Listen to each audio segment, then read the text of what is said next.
تو شجرہ شریف بھی ہمارے جیب میں رہنا چاہیے اور اس کو پڑھتے رہنا چاہیے. قربان جائیے شیخ طریقت امیر اہل سنت دامت برکاتہم العالیہ پر اپنی اس قدر مصروفیت کے باوجود کتنے رسائل آپ نے لکھے, کتنی کتابیں لکھی, کتنے بیانات آپ نے کی. آڈیو بیانات تو 1000 کے لگ بھگ ہے. موضوعات جو کیسٹ آپ کی آڈیو جاری میں کہوں میں 1000 کے لگ بھگ ہے جو جاری نہیں, ورنہ کتنی تو ریکارڈ ہی نہیں بھی ہوں گی. کتنی آپ کی مصروفیت ہے, مگر اس کے باوجود رات کے وقت سورہ یاسین کی تلاوت اور سورہ ملک کی تلاوت کا معمول آپ کا رہتا ہے. اور وظائف کا سلسلہ آپ کا رہتا ہے. ہم کتنے مصروف ہو گئے بھائی کہ ہمیں سورہ ملک سورہ یاسین شریف کی تلاوت کا وقت نہیں ملتا, ہمیں درود و سلام پڑھنے کا وقت نہیں ملتا, 166 بار کلمہ طیبہ پڑھنے کا وقت نہیں ملتا, 70 بار استغفار کرنے کا وقت نہیں ملتا. ہم اتنے مصروف ہو گئے. تو ہمارے جدول میں انفرادی عبادت کچھ نہ کچھ تو ہونی چاہیے. رات جلدی سو جائیں گے تو تہجد میں اٹھیں گے اور تہجد, اشراق, چاشت, اوابین, تلاوت, بیٹھ کر جو گپ شپ کرنی ہے اس کے بجائے قرآن پاک کھول کر کنز ایمان سے 3 آیات ترجمہ تفسیر کے ساتھ کیوں نہ پڑھ لیں ہم بھائی. اللہ تعالیٰ نصیب فرمائے. میٹھے میٹھے بھائی یہ بھی ہم نے سنا کہ میٹھے میٹھے صلی اللہ تعالی علیہ وآلہ وسلم جو اپنا وقت گھر میں گزارتے تھے عبادت اور گھر والوں کو بھی وقت دیا کرتے تھے. یہ بھی غور کریں, ہم اپنے گھر میں بھی وقت دیتے ہی نہیں دیتے. قربان جائے اللہ کے محبوب صلی اللہ تعالی علیہ وسلم کی ذات پاک پر کہ میرے آقا علیہ الصلوۃ والسلام گھر کا سودا سلب خود اٹھا کر لے آئے. ہماری جان عائشہ صدیقہ طیبہ طاہرہ عابدہ قائدہ عفیفہ رضی اللہ تعالی عنہا کے ساتھ اوقات میرے مصطفیٰ آٹا بھی گوندھ لیا کرتے تھے. قربان جائیے. سرور کائنات سید کائنات صلی اللہ تعالی علیہ وسلم کا شانہ اقدر اڑو بھی دے لیا کرتے تھے. اللہ اکبر اللہ اکبر.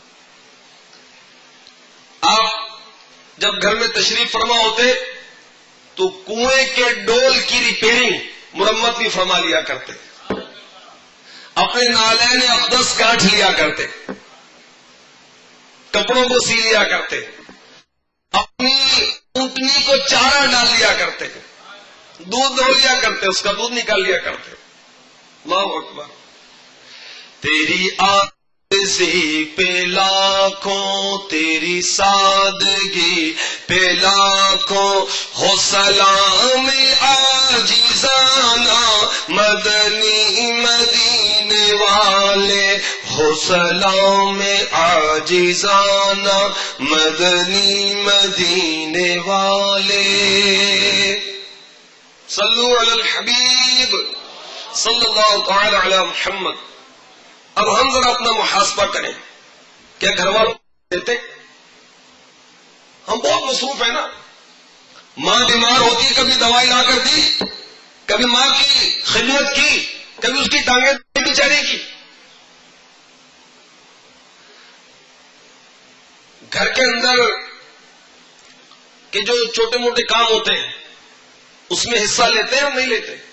ہمارے جدول میں گھر والوں کے لیے بھی وقت ہونا چاہیے. گھر کے سودا سلف کے لیے, کام کاج کے لیے چھوٹے موٹے کام ہوتے ہیں, ماں باپ کی خدمت کے لیے, ان کو دوا دلانے کے لیے, علاج کے لیے لے جانا ہے, کچھ گھر میں چھوٹا موٹا مرمت کا کام ہوتا ہے. اس کے لیے بھی ہمیں وقت نکالنا چاہیے.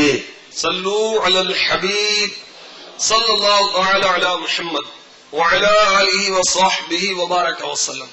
ہمارے جدول میں مناسب سونے کا وقت بھی ہونا چاہیے. 6 سے 8 گھنٹے, یہ مناسب, 6 سے 8 گھنٹے. اور وہ اللہ والوں کا معاملہ تھا. سید اعلیٰ حضرت علی رحمت رب العزت تقریباً 2-2.5 گھنٹے آرام فرماتے تھے. یہ تو ان کی شان ہے، ہماری تو نیند ہی پوری نہیں ہوتی.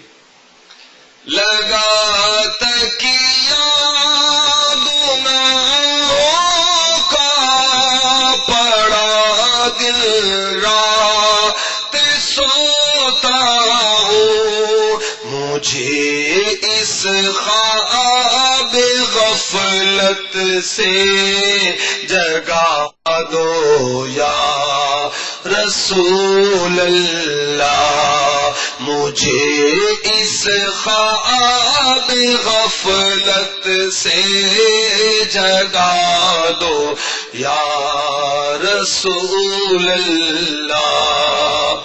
صلو علی الحبیب صلی اللہ تعالی علی محمد.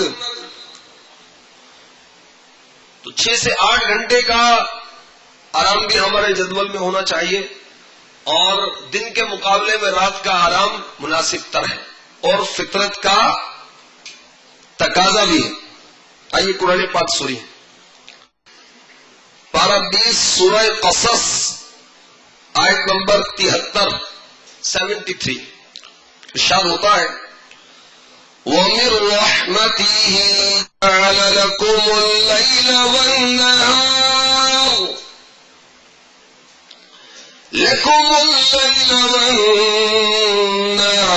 لِتَسْكُنُوا فِيهِ وَلِتَبْتَغُوا مِنْ فَضْلِهِ وَلَعَلَّكُمْ تَشْكُرُونَ. ترجمہ کنز ایمان. اور اس نے اپنی مہر سے یعنی رحمت سے تمہارے لیے رات اور دن بنائے کہ رات میں آرام کرو اور دن میں اس کا فضل ڈھونڈو یعنی کسب معاش کرو، اور اس لیے کہ تم حق مانو. تو رات کا آرام دن کے آرام سے زیادہ بہتر ہے اور فطرت کا تقاضا ہے. ہمارے اسلاف وہ ان کا طریقہ کار کیا تھا؟ ہر کام کے لیے ایک وقت اور ہر وقت کے لیے ایک کام. اپنا وہ نظام الاوقات بناتے تھے، جدول بناتے تھے شب و روز کا. میں نے کب سونا اور کتنا سونا ہے، کب کھانا ہے اور کتنا کھانا ہے اور کیا کھانا ہے، وہ پورا ان کا جدول ہوتا تھا. ملاقات کا، عبادات کا، تحریر کا. امیر اہل سنت کا نیا رسالہ تشریف لایا ہے، تذکرہ صدر الشریعہ. اس میں آپ نے مفتی امجد علی اعظمی علیہ رحمت اللہ القوی کا روزانہ کا جدول لکھا ہے. یہ میں آپ کو پیش کرتا ہوں، ٹھیک ہے.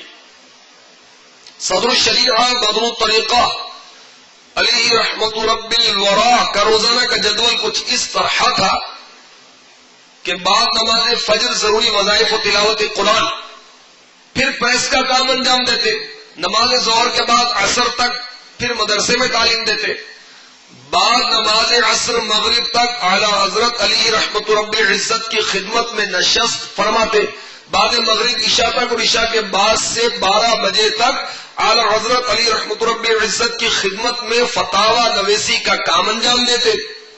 اس کے بعد گھر واپسی ہوتی اور کچھ تحریری کام کرنے کے بعد تقریباً 2 بجے شب میں آرام فرماتے. اعلی حضرت علی رحمت رب العزت کے اخیر زمانے حیات تک یعنی کم و بیش 10 سال تک روز مرہ کا یہی معمول رہا. استقامت کس کو کہتے ہیں؟ حضرت صدر الشریعہ بدر الطریقہ مفتی محمد امجد علی اعظمی علیہ رحمت اللہ الغنی